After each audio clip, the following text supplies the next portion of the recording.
On June 23, 1996, N64 was released in Japan. The results were nothing less than phenomenal. Within hours, over 500,000 systems cleared the shelves.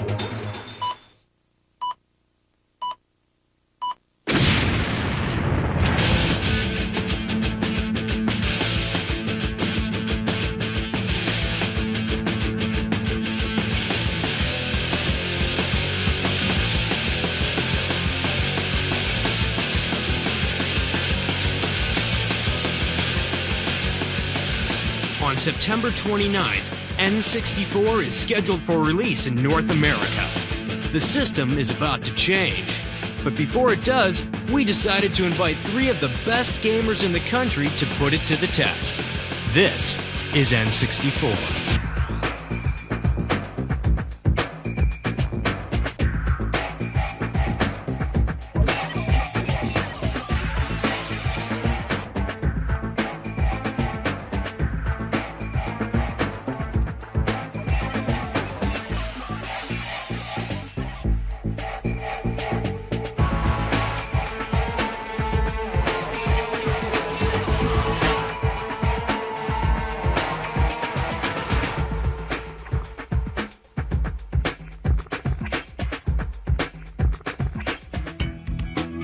Good evening, gentlemen. We've been expecting you.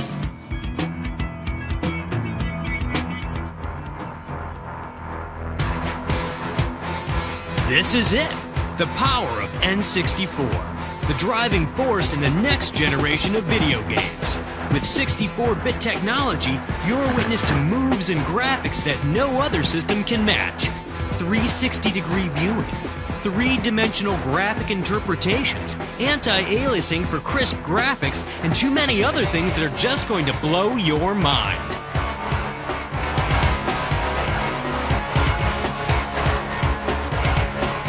Welcome to N64. Greetings, gentlemen.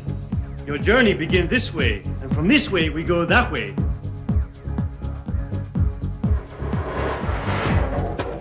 Yo, what is this? Yo, it's kinda dark in here. Okay. Hey guys, how you doing? So, I understand you're here to find out about the Nintendo 64.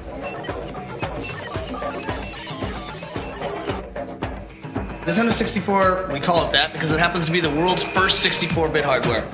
Now, I could go on and on about all the technical stuff, but I think it's easier for me to explain that as I show you the game. Hello! So let me jump into the game.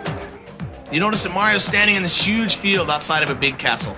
Now, if I take the control stick and I just move it a little bit, you notice that Mario will start to tiptoe. If I move it a little bit farther, Mario will start this kind of slow walk. Crank it and he goes full-out sprint. Whip it in circles. Full 360-degree control. 360. And I'm gonna cruise up into this castle, because that's where most of the levels are. Go, little man, go. Whee. What kind of skills do you have, little man? Now that I'm inside of the castle, before I go show you a level, I'd like to show you some of the cool things that Mario can do. Now, I'm sure you've seen traditional Mario games. You know that Mario can do things like climb and jump on enemies, but now Mario's got some stunts. Check out Mario, man, doing those backflips. I push the Z and then push jump. Whee. Mario does a layout double backflip. Awesome. If I like run along, push Z jump, whoa, Mario jumps a mile. Oh, look at that. Did you see him climb? I can get Mario to do things climbing trees. I can get Mario to do things by hanging on ledges. I can do a ton of stuff with Mario. Oh, did you see that? Yo, you see the way he went to that door? No kidding. Here we go!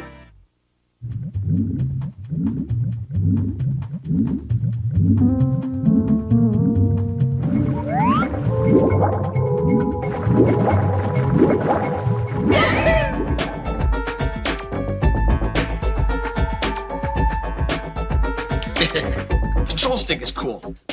It actually allows full 360-degree control. Okay, so I'm gonna cruise along here and jump into this picture. Oops. Hey, how'd you do that? Actually, it was pretty hard. We had a bunch of R&D guys with busted heads. This level's kind of cool because there's swimming levels in the game, there's snow levels, there's other stuff. This level actually involves swimming as well as kind of some traditional platform stuff. However, now it's all happening in a 3D world. That's awesome.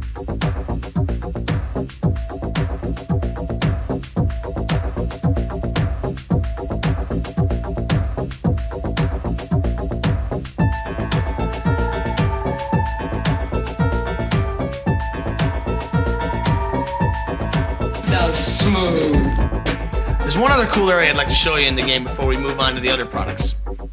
And that's Bowser.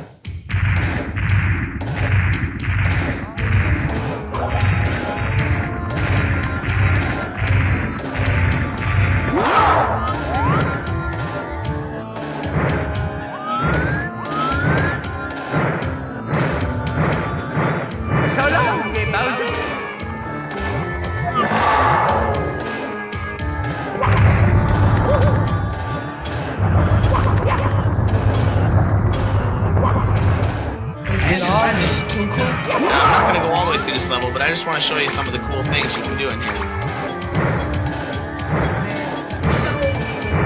Give him a toss, man. He ain't nothing.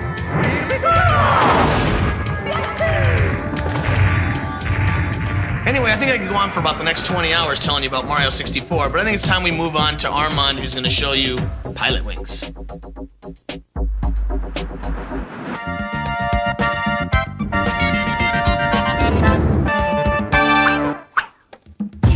Now that you just finished playing Mario and done a crash course in Technobabble 101, it's time to talk fun.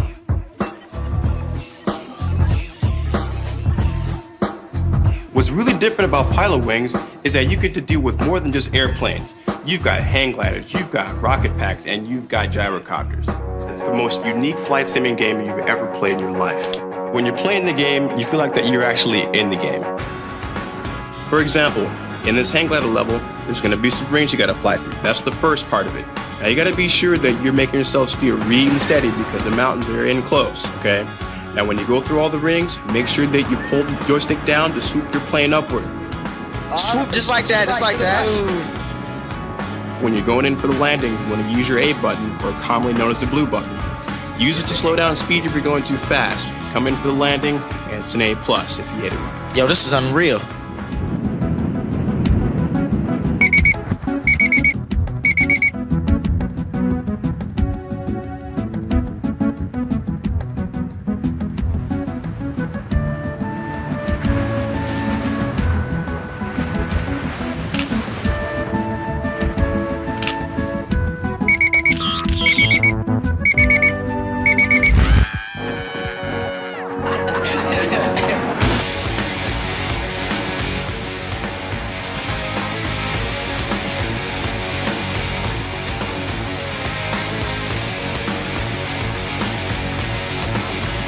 When you get to the point where you think you're actually good at this game, try this. Try getting at least a silver or gold medal in all 3 events, and you're gonna open your way up into some new hidden levels, like the cannonball stage. One thing that's really cool about the cannonball is that you can use the R button to change your camera angle, and that way you get a true feeling of yourself being in a real-time 3D environment. The jungle hopper. Haha, that's one of my favorites. In this area, the object is to jump across the USA. Now you want to use your analog joystick once again to make sure that you get the longest jump possible. You jump over this building here, and then you go around the bend and try to find the best way to get to the actual goalpost.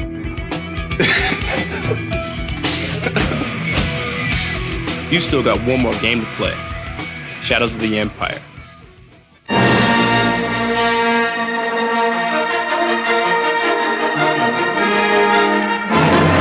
Well, I guess you 2 guys are here to see Star Wars Shadows of the Empire.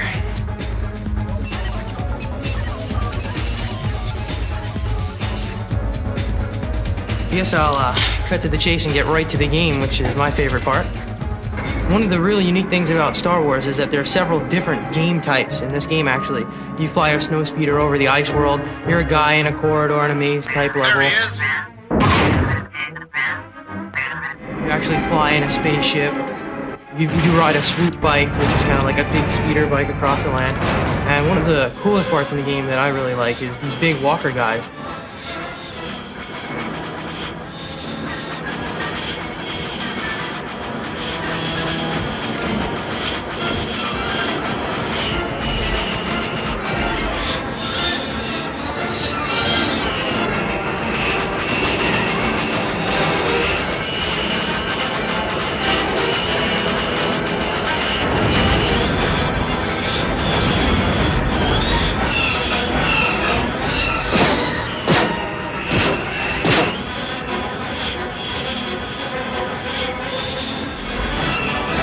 actually fly around them and wrap them up with a tow hitch. And you can circle them just like in the movie. And then you can trip them up. Love that part.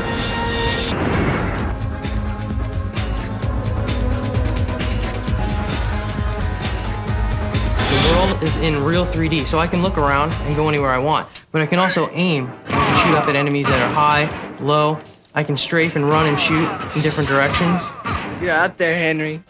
I can jump over objects. I can actually duck and fire at some of the stormtroopers.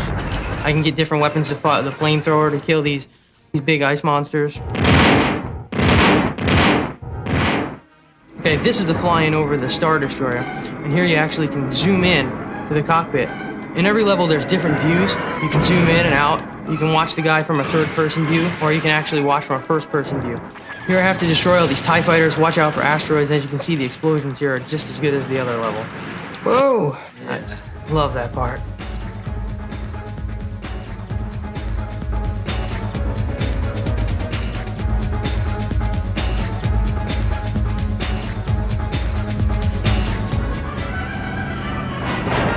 Here's the swoop bike level. See, I'm chasing this gang inside the town. See how fast it gets. I can zoom out and look in a third-person view.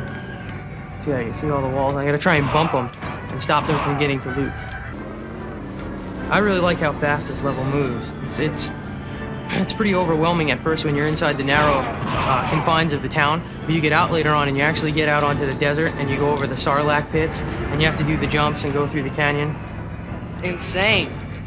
Here I can go anywhere I want and look at things. I can search the walls and stuff and find hidden items.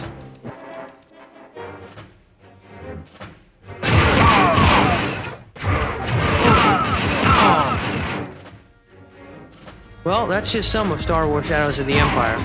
Whoa, those are 3 great games. We've only scraped the surface. There's more?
N64 rules. On September 29th, N64 will be released in limited quantities. You know the date, you know the system, you know what to do, you don't want to wait. Change the system.